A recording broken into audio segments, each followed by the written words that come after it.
well. You want props, Jimmy? I mean, they're all. I could take them or people who didn't like it. I don't. All right. Well, let's start with Jesse Ventura. He wants to apologize. Oh, okay.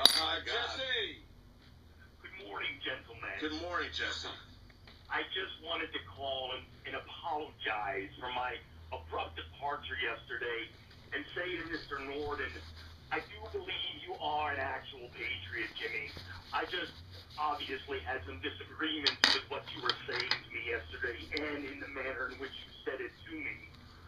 Well, I felt the same way, Governor, and let me apologize as well. I will say that, I may not be a veteran, but, the only thing I can say is I did go into a war zone for free to perform for a week. Yeah. Again, it's certainly not comparable in any way to service, but, it was all I was able to do. Should be said, though. What is coming into question, though, is his actual service in Vietnam, whether he was even a SEAL or not. Wasn't he something that isn't quite classified as a SEAL, but they later became SEALs? What used to be called a frogman, underwater demolition. Yeah, from what I was reading, he was on something called the UDT, which is the Underwater Demolition Team, and it was a precursor to the SEALs. Right. So he wasn't actually a Navy SEAL. He was what the SEALs were before they were called SEALs. Really? No, No, there were SEALs back then also. They combined the two after they stopped the Underwater Demolitions Team in, 1983. Then they combined the two. He wasn't in the SEALs ever. It was an Underwater Demolitions Team, and he did his time in the Underwater Demolitions Team, and then in 83, they did away with the Underwater Demolitions Team and combined the two and made it the Navy SEALs.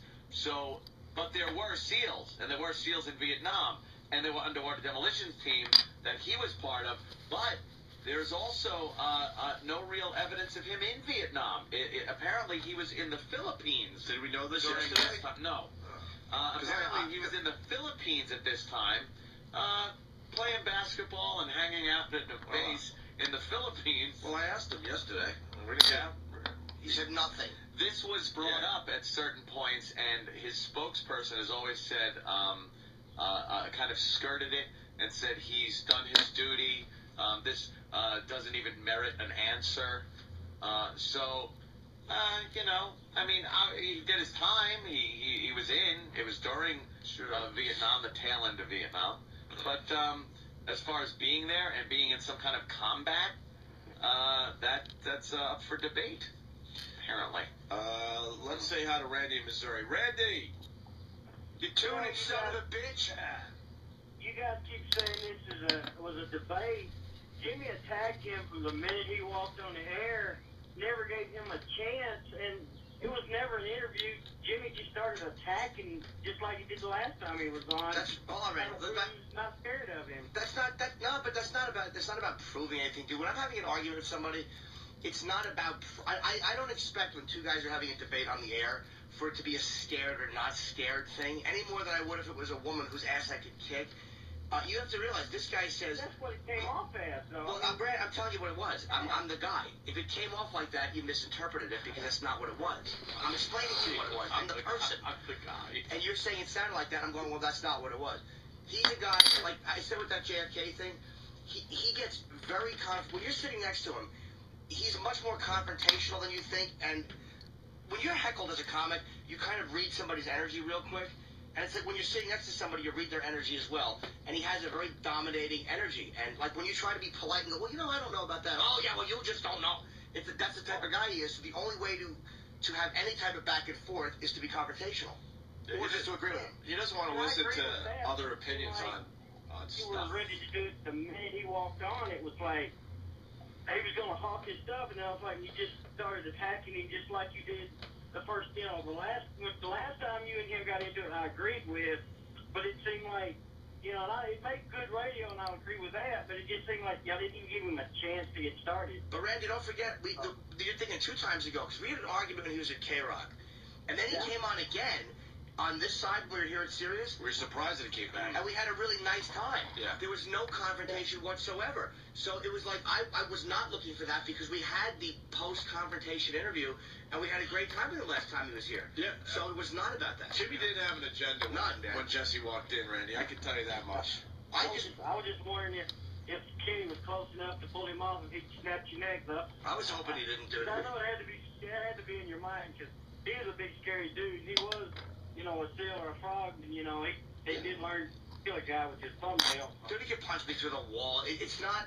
I had no agenda with the guy. Honestly, I don't dislike Ventura. If he was on today, I'd still talk to him. He probably dislikes me a lot more than I dislike him. I don't care. We had an argument. With two guys with an argument. I hope he comes back someday. It's very hard to get a word in edgewise with Jesse Ventura. It really is. And then when you do, he just blows it off, sits back, laughs at you, asks you questions that you could turn around and ask him the same thing. Like, 9/11, well, were you there?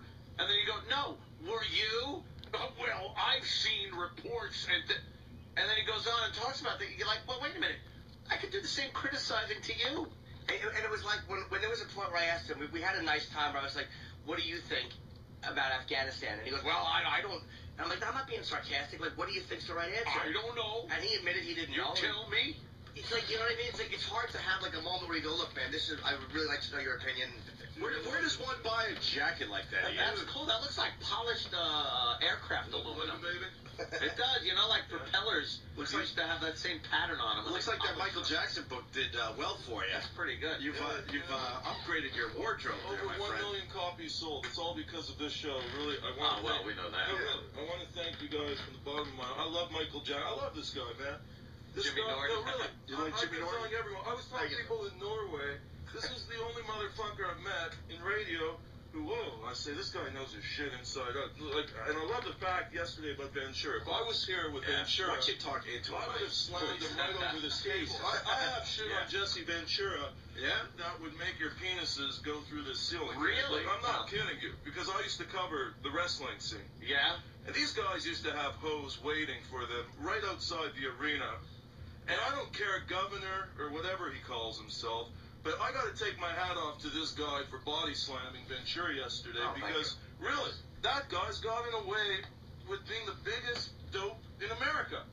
Yeah, I don't remember him being such an ass during his governorship, though. I don't remember him being such a, he didn't deliver speeches and just start talking about the towers or thermite paint and stuff like that. He seemed to be a governor.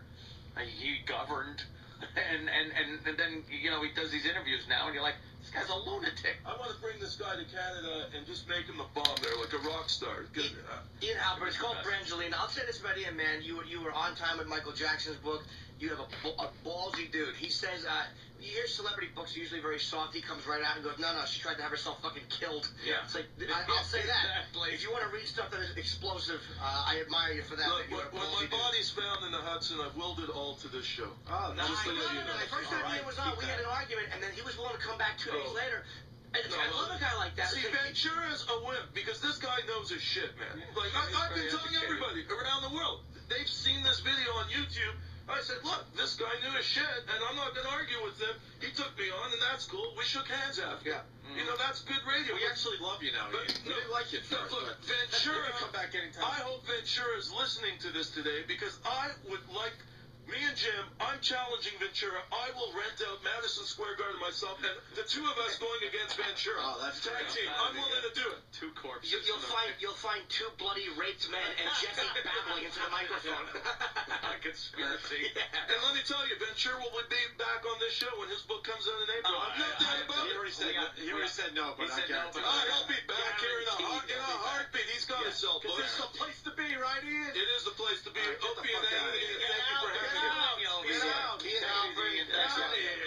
We're going to take a quick break. When we get back, we got the audio that led up to Jesse Ventura leaving the show because it's not represented properly on the video that's pretty much everywhere Because today. there's 20 minutes missing, which was just the way it was filmed. We didn't know at the time. Right. We try to film when we can. We filmed a little of the in-house Conspiracy. but we weren't able to keep the cameras rolling the whole time because this company doesn't understand that this show really needs a visual element. We had a nice visual element that they took away from us. There's a lot this company doesn't. They don't understand half this shit. They weren't working that fucking video yesterday whatsoever. No. And now it's all over the goddamn world. Someone told me worked it. I'm on a serious one. Some mentioned to me as John Norton. Is that true? Some fans just who's John Norton. I don't know if that's John Norton. I'm not going to kill the PR department until I know that that's true. Right. But it wouldn't surprise me. But when we get back, John Norton. Unless that's my title for most women. when we get back, the audio that led to Jesse leaving the show, so you can really hear what went on and led up to it, okay? Now, we get back to the Jesse Ventura. I got the audio in front of me. I know we're going to go to Jimmy in a second here. the audio of what led to Jesse leaving the show, because the video, which most of us have seen by now, it's everywhere, doesn't really do it justice because we weren't rolling. So we got the audio portion where you can see why Jesse walked out finally, okay? Yeah. But before that, you have a problem with our pal Richard Huff. Yeah, it's not a... Richard Huff calls our show from time to time. He's in the Daily News, right? Yeah, he writes for the Daily News. Writes about TV and radio and entertainment and whatnot. And they gave me a cool little mention of it. I didn't even know I was in the Daily News until Kenny told me. Which normally just gives you horrible news. This was actually good news. It was nice in the back, page 84. It was Ventura. It was the obituaries. Yeah, exactly. Congratulations. You're dead. It's don't invite Jim Norton and conspiracy theory host Jesse Ventura to the same party. Ventura and Norton verbally sparred on yesterday's Opie and Anthony show on Sirius XM radio. But I bring nothing to the company, so why would you take care of me? And things got so heated, Ventura walked off the program. If you're not going to let me talk, I'm out the door, Ventura said as they argued over going to war. You've been talking the whole time. All you do is yell over people. Norton shot back, and I should add cleverly. 20 minutes later, as the debate raged, Ventura got up to leave. Norton told Ventura he was sulking. There's an effing guy here telling me I've got a schedule, Ventura said, adding an obscenity. Ventura touched Norton's shoulder as he left. Thanks for touching me with your effing stupid, rip-roaring, Rocky Horror hairdo. Norton shot back. Rip-roar. See, no, Norton didn't. It's the line of the year, and he blew it in print. And he did try to hear it. He just couldn't. I think. Oh, it's you could hear it. If you're familiar, everybody's familiar with Riff Raff from Rocky Horror, and you absolutely know the reference, especially somebody in the entertainment journalism field like that. There it is, too. I said you're Riff Raff from Rocky Horror hairdo. Yes. Rip-roaring. Yeah, rip-roaring. So we're going to get Richard Huff on the phone to explain himself. Yes. And he's promised me a full-page retraction with a humble apology.